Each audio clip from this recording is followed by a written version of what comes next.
সবাইকে স্বাগত জানাচ্ছি আমাদের আজকের এই অ্যাডভান্সড এক্সপ্লেনারে। আজ আমরা বাওয়েল অবস্ট্রাকশন প্যাথোলজির সার্জিক্যাল ম্যানেজমেন্ট এবং ক্লিনিক্যাল প্যাটার্ন রেকগনিশনের মতো একদম পিএইচডি স্তরের কিছু বিষয় নিয়ে গভীর আলোচনা করব। কোনো রকম সরলীকরণ ছাড়াই আমরা সরাসরি এর কোর মেকানিজমগুলো বোঝার চেষ্টা করব। আজকের এজেন্ডায় থাকছে মূলত 6টি বিষয়। আমরা শুরু করব বাওয়েল অবস্ট্রাকশন কোর ক্লাসিফিকেশন দিয়ে, এরপর Meckel's diverticulum, adult mechanical obstruction pathologies, neonatal congenital obstruction syndromes, adynamic ileus এবং সবশেষে high yield clinical pattern recognition নিয়ে কথা বলব। চলুন মূল আলোচনায় যাওয়া যাক। Section 1, bowel obstruction core classification, defining the mechanics. পুরো বিষয়টার ফাউন্ডেশন বুঝতে হলে বাওয়েল অবস্ট্রাকশনের মৌলিক প্যাথোলজিক্যাল ডাইকটমি বা দ্বিধাবিভক্তিটা একেবারে জলের মতো পরিষ্কার হওয়া চাই। মূলত দুটো ভাগ আছে। একদিকে ডাইনামিক বা মেকানিক্যাল অবস্ট্রাকশন, যেখানে অন্ত্রের চলাচলে আক্ষরিক অর্থেই একটা ফিজিক্যাল ব্লকেজ তৈরি হয়, আর অন্যদিকে আছে অ্যাডাইনামিক অবস্ট্রাকশন। এখানে কোনো ব্লকেজ নেই, কিন্তু স্বাভাবিক পেশি সংকোচন কাজ করে না, ফলে কোনো কার্যকর বাওয়েল প্রপালশনও ঘটে না। প্যারালিটিক এলিয়াস, মেসেন্টেরিক ইস্কেমিয়া বা ওগিলভি সিন্ড্রোম হল এই অ্যাডাইনামিক ক্যাটেগরির পারফেক্ট উদাহরণ। আমাদের দ্বিতীয় section, Meckel's diverticulum and presentations, the classic anomaly. এবার চলুন খুব স্পেসিফিক একটা অ্যানোমালি নিয়ে কথা বলি। গ্যাস্ট্রোইন্টেস্টাইনাল ট্র্যাক্টের সবচেয়ে কমন কনজেনিটাল অ্যানোমালি হল মেকেলস ডাইভার্টিকুলাম। অ্যাডভান্সড ক্লিনিশিয়ান হিসেবে বিচিত্র প্রেজেন্টেশনগুলো আমাদের নখদর্পণে থাকা আবশ্যক। এটি মূলত একটি জন্মগত ট্রু ডাইভার্টিকুলাম, যার মানে হল এতে অন্ত্রের দেয়ালের সবকটি স্তরই থাকে। ভ্রূণ অবস্থায় থাকা ভিটেলাইল ইন্টেস্টাইনাল ডাক্ট বা ওমফ্যালো মেসেন্টেরিক ডাক্ট সম্পূর্ণ বিলুপ্ত না হওয়ার ফলে ইলিয়ামের অ্যান্টি মেসেন্টেরিক বর্ডারে এটি তৈরি হয়। মজার ব্যাপার হল এর নিজস্ব স্বাধীন রক্ত সরবরাহ থাকে, তাই পার্শ্ববর্তী অন্ত্রের ভাস্কুলারিটির কোনো ক্ষতি না করেই একে আলাদাভাবে রিসেকশন করা সম্ভব। আর এই মেকেলস ডাইভার্টিকুলামের কথা এলেই অবধারিতভাবে চলে আসে ক্লাসিক রুল অফ 2 বা 2-এর নিয়ম। এটা একেবারে মুখস্থ থাকা চাই। জনসংখ্যার ঠিক 2% মধ্যে এটি দেখা যায়। লম্বায় এটি 2 ইঞ্চি হয়।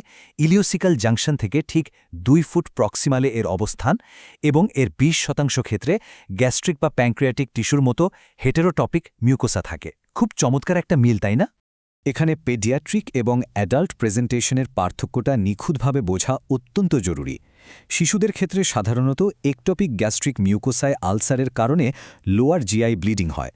টেকনিশিয়াম 99M পারটেকনিটেড স্ক্যানের মাধ্যমে এটি ধরা পড়ে, আর খুব সিভিয়ার হলে এম্বোলাইজেশন লাগে। কিন্তু অ্যাডাল্টদের ক্ষেত্রে ব্যাপারটা ভিন্ন। সেখানে এটি মেকানিক্যাল অবস্ট্রাকশন তৈরি করে, যা ইন্টারসেপশন বা ভলভুলাসের লিড পয়েন্ট হিসেবে কাজ করতে পারে। তখন অ্যানাস্টোমোসিস সহ রিসেকশন করাটাই সমাধান। ডাইভার্টিকুলাইটিস বা পারফোরেশন হলে অনেক সময় অ্যাপেন্ডিসাইটিস বলে ভুল হতে পারে।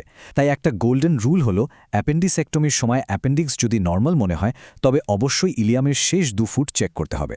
এছাড়া লিট্রেস হার্নিয়া বা বিরল কার্সিনয়েড টিউমারের ক্ষেত্রেও সার্জিক্যাল ইন্টারভেনশন ছাড়া কোনো গতি নেই।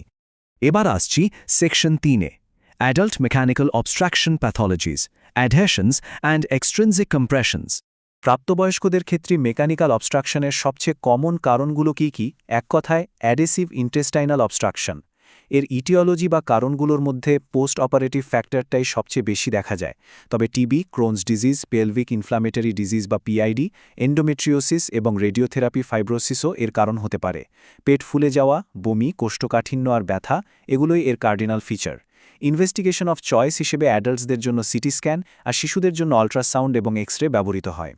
একটা জিনিস খেয়াল করুন, অন্যান্য ডাইনামিক অবস্ট্রাকশনে যেখানে সাথে সাথে সার্জারির দিকে যেতে হয়, অ্যাডেসিভ অবস্ট্রাকশন সেখানে একটা বড় ব্যতিক্রম। আরও অ্যাডিশন তৈরি হওয়া ঠেকাতে এখানে 48 থেকে 72 ঘন্টার একটা কনজারভেটিভ ট্রায়াল দেওয়াই হলো স্ট্যান্ডার্ড প্রোটোকল, অর্থাৎ এনপিও, আইভি ফ্লুইড এবং এনজিডি কম্প্রেশন। যদি এই ট্রায়াল ফেল করে, একমাত্র তখনই আমরা ডেফিনিটিভ ম্যানেজমেন্ট হিসেবে অ্যাডেসিভোলাইসিসের দিকে যাই। এরপরই আসে সুপিরিয়র মেসেন্টেরিক আর্টারি বা এসএমএস সিন্ড্রোম, যাকে উইলকি বা কাস্ট সিন্ড্রোমও বলা হয়।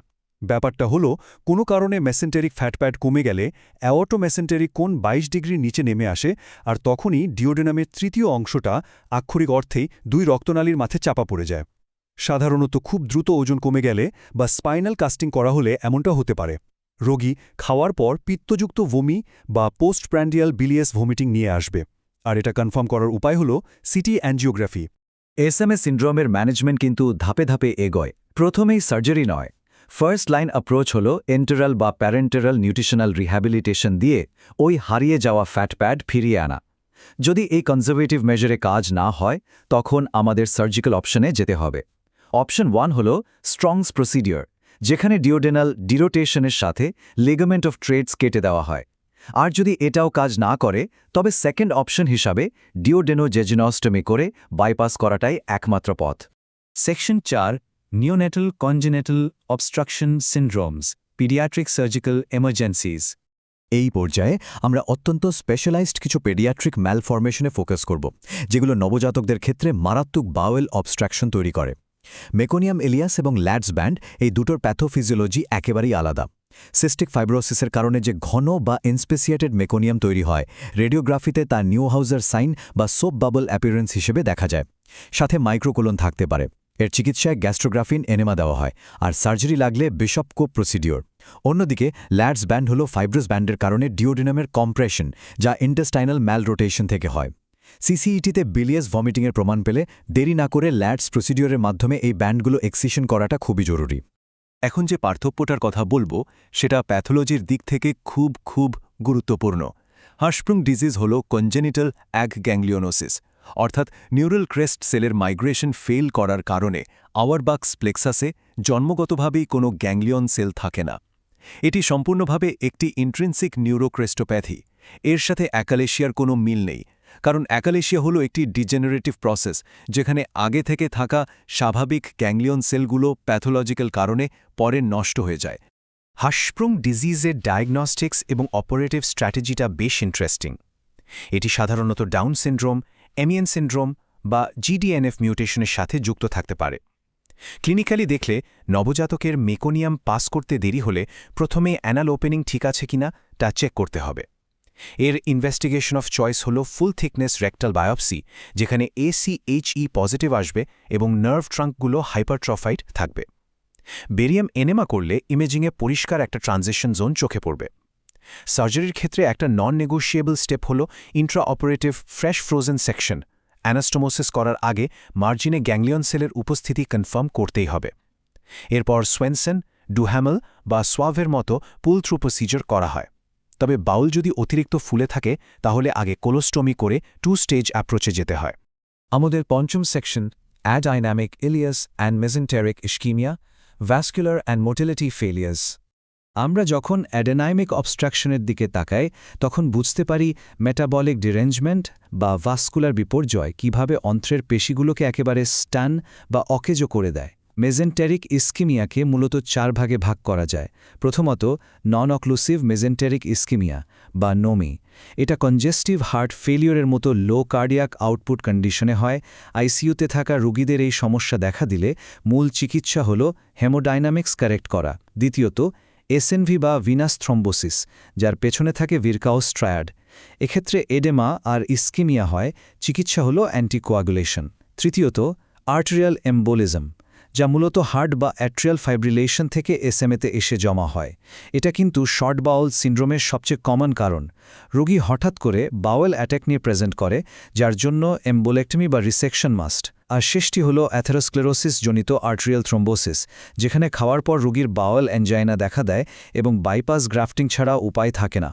ক্লিনিক্যাল প্র্যাকটিসে ওগিলভি সিন্ড্রোম এবং উইলকি সিন্ড্রোমকে গুলিয়ে ফেলাটা আক্ষরিক অর্থেই ফ্যাটাল বা প্রাণঘাতী হতে পারে। দেখুন, ওগিলভি হল কোলোনিক সিউডো অবস্ট্রাকশন। এর মানে হল এখানে স্মল বাওয়েল বা ক্ষুদ্রান্ত্র একদম নর্মাল থাকে। এটি মূলত অটোনমিক ডিসফাংশন বা স্প্ল্যাঙ্কনিক নার্ভের চাপের কারণে হয়। সাইকিয়াট্রিক মেডিসিন রেট্রোপেরিটোনিয়াল হেমাটোমা বা অ্যালজাইমার্সের মতো ক্লুগুলো দেখে এটা চিনতে হয়। এর টার্গেট থেরাপি হল ক্যাচপোল রেজিমেন অনুযায়ী আইভি নিওস্টিগমিন দেওয়া। কিন্তু তার আগে যে কোনো মেকানিক্যাল ব্লক সম্পূর্ণভাবে রুল আউট করতে হবে। তা না হলে নিওস্টিগমিন দিলে বাওয়েল পারফোরেশন হয়ে যাবে।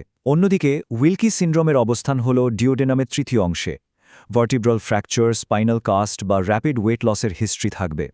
এর চিকিৎসা হল নিউট্রিশনাল সাপোর্ট বা প্রয়োজনে ডিওডেনোজেজুনস্টমি। প্যারালিটিক এলিয়াসের ক্ষেত্রে ব্যাপারটা হলো এখানে কোনো ফিজিক্যাল ব্লকেজ নেই, কিন্তু পেরিস্টালসিস বা অন্ত্রের সঞ্চালন বন্ধ হয়ে গেছে। সার্জিক্যাল কারণের মধ্যে বাওয়েল হ্যান্ডলিং, ইন্ট্রাঅ্যাবডোমিনাল অ্যাবসেস, পেরিটোনাইটিস বা প্যানক্রিয়েটাইটিস থাকতে পারে।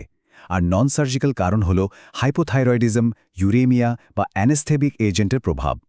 তবে সবচেয়ে ইম্পর্ট্যান্ট যে বায়োকেমিক্যাল কারণটা আমাদের মাথায় রাখতে হবে তা হল হাইপোক্যালেমিয়া বা পটাশিয়ামের ঘাটতি। প্রলংড পোস্ট অপারেটিভ ইলিয়াসের ক্ষেত্রে এটি একেবারে ক্রিটিক্যাল একটা ফ্যাক্টর। মেকানিক্যাল অবস্ট্রাকশন আছে কিনা তা এক্সক্লুড করতে একটা সিইসিটি করা মাস্ট।